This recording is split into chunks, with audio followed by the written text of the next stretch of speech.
I do not believe that a person can ever hope to have a thorough grasp of English composition if they never write anything other than what is assigned in class. I think that writing is a gradual, thrilling, and difficult process that begins when we are first taught the symbols of our language. My passion for reading started at a young age, and the more I read, the more I wanted to become a writer myself. While in middle school, the form of literature that I began to respect, enjoy, and practice more than anything was poetry. It stands alone as the one genre that involves the indefinable, nonlinear, mystical, and otherwise unexplored dimensions of human consciousness, in both the way it is created and the way that it is interpreted.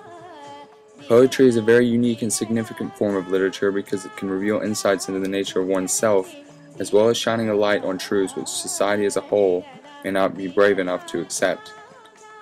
A poem can sometimes impact a reader as much or even more than a much larger and more extensive essay, because the messages in poetry bypass the catchy introductions, segmented paragraphs, and lofty conclusions that essays are built from. Not surprisingly, the theme of my portfolio is how my passion for poetry and the dance of language has shaped me as a writer in this class. I have begun to see the casual, impassionate use of language as being similar to walking, while the more formal or abstract use of language is like dancing in a ballet. A good poem is essentially a dance of words flowing with a unique flavor, rhythm, and grace. As a writer, I strive to incorporate my own poetic dance into everything that I create, be it an essay or a song. When I write an essay or some other analysis for English, I look for the elements which I am most interested in, and then I begin to build my paper around those elements and topics that I feel most enthusiastic about. I love appreciating and creating works of poetry, so when the time comes for me to write an essay, my first choice, if the option arises, is to write about a poem that affects me on a deep level.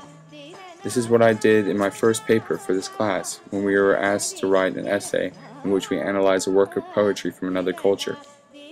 I wrote about Nikki Giovanni's theme of boundlessness and self-determination in her poem Ego Tripping, and in the process I learned a lot about the power of freedom which poetic expression can have on society.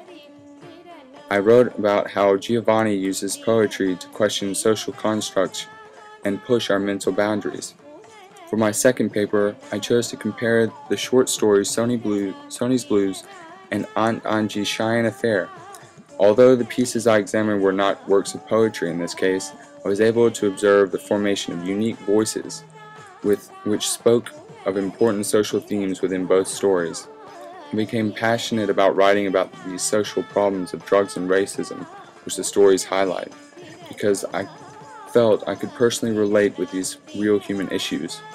When I turned both papers into multimodal presentations, I was able to make them more poetic than they were to begin with, because I could express myself more freely, emotionally, and colorfully in a video format.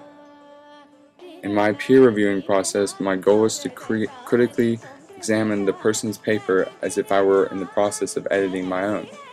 I let my eyes skim over the paragraphs looking for grammatical errors. Then I looked to see if the words and sentences flow together nicely.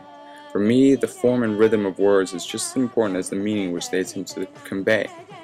I understand that my criticisms and advice may not be that important to the person I peer review, but I do my best to tell them exactly what I think could be improved on or changed without insulting their writing skills. There are patterns and variations within each person's writing style which makes every writer unique, and so I wish to respect the work of every writer that I peer review. In my self-revision exhibit, I explore 4 stages in the process of writing one particular section of my autobiographical poem: the pre-write, first draft, second write, and final version. Through this exhibit, I am able to break down and analyze my own poetic creative processes. Each step of the way, I would alter only a word or two, sometimes deleting or rewriting entire sections of the poem on a whim of emotion or intellect. Through revising my work over and over again, I was able to give the poem more depth, detail, and beauty with time. For my wild card, I decided to write a poem called "The Rain Came Later Than My Consciousness." This poem is one that I really wish to share with other people because it is an example of my most uninhibited work, poetry. It is intended to bring my true voice into this world without dictating or altering it for any reason other than maintaining my aesthetic and emotional value. I began creating the poem not on a sheet of paper or a typewriter, but actually within my own mind. I was walking through a forest near my dorm when the poem began to take form. The process of creating it was natural and beautiful. It began as powerful feelings of inspired joy in my heart, which transformed into these words. The rain came later than my consciousness, much later than the doors, the eyes, the snow that followed.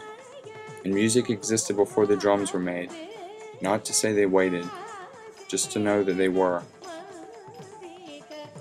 My goal in writing is to practice my own unique style and skills until my voice flows out naturally and passionately, like a uniquely beautiful dance.